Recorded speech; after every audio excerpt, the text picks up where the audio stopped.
Hi, loves. Happy Monday. Today, I want to talk about ego. This is something that I get asked a lot about with ego and intuition. How do I know that it's my ego or my intuition?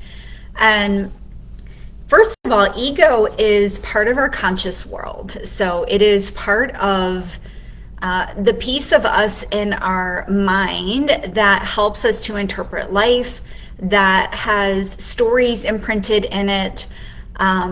Oftentimes we look at ego as this protector, as this survival mechanism, as this part of us that keeps us safe by doing what it's always known. That's ego.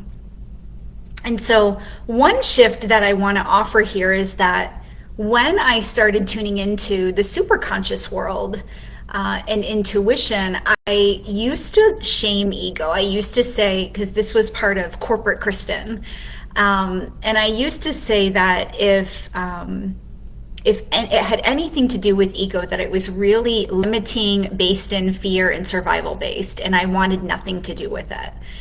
And then I saw that I was able to see, as I was channeling from the superconscious, I was able to see my ego, my mind starting to interpret those messages.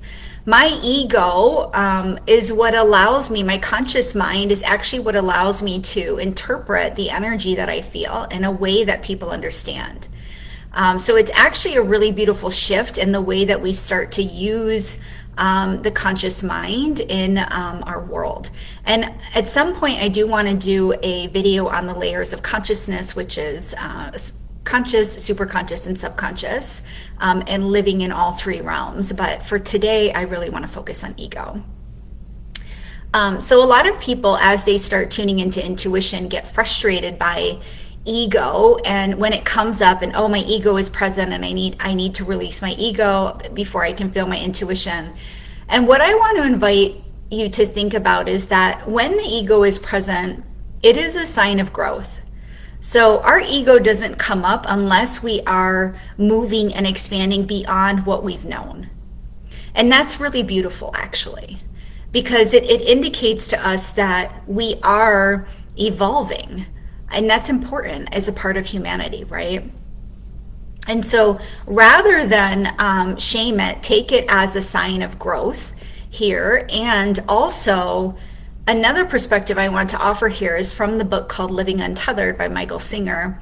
And he actually talks about how I had this epiphany as I was reading it, because I had been shaming and saying the mind is survival based, the mind is survival based in fear. And what came through for me in reading that book was that, what if the mind is actually trying to remind us of the patterns that we're ready to heal, right? And that these limitations, these survival-based thoughts that are coming through, what if they're there to actually show us, hey, this part of you still needs to be healed? So rather than look at it as this keeps coming up and these patterns keep perpetuating in my life, what if it's a sign of, I'm just here to remind you? What if it becomes a friend? What if it's just there to remind us of what we're ready to heal, right?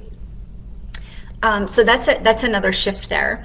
And then when it comes to intuition and tuning in with the ego, what I always recommend is that you follow the guidance anyway. So even if there is a little bit of ego involved in your tune-in, if you take the action, once you start to get more attuned to your intuition and understand its energy more, then you can really start to see, oh, there was probably some ego in that space, right?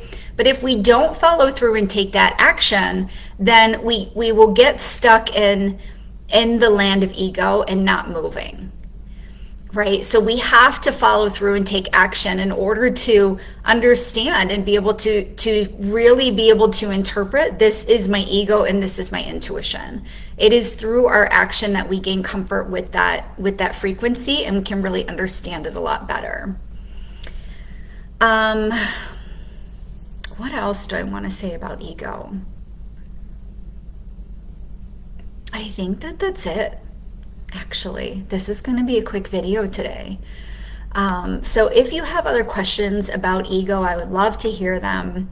And yeah, I hope you have a beautiful day.